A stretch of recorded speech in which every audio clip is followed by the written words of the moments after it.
Il concetto del giardino zen? Sì, è dato appunto in questo tipo di situazione, inglobato in un parco tradizionale all'italiana, come questo, il parco di questo giardino.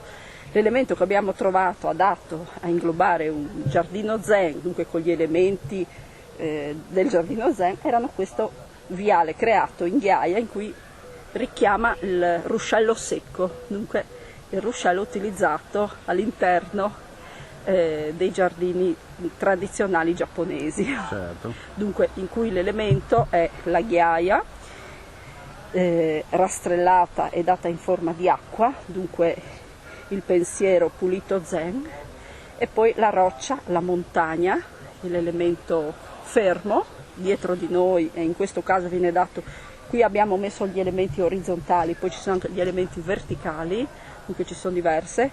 La triangolazione degli elementi o dei gruppi di elementi è dato in questo caso da 3 zone: zona pianta roccia, pianta ghiaia, piante legno roccia. Dunque abbiamo inglobato nel giardino tradizionale zen, però nella tradizione come è stata fatta in questo.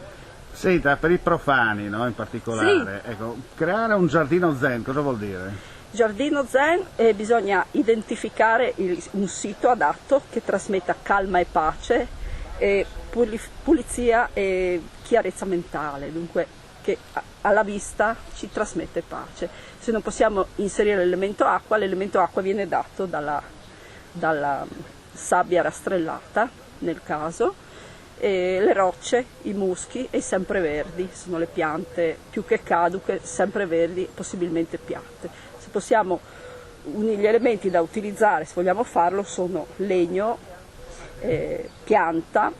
Il legno può essere dato anche, non so, il pino mugo, i rami sono il legno, per esempio, piuttosto che un legno trovato sul fiume con una forma delicata, particolare. In più abbiamo l'elemento roccia che deve avere una forma armonica e la sabbia che deve essere sabbia di fiume.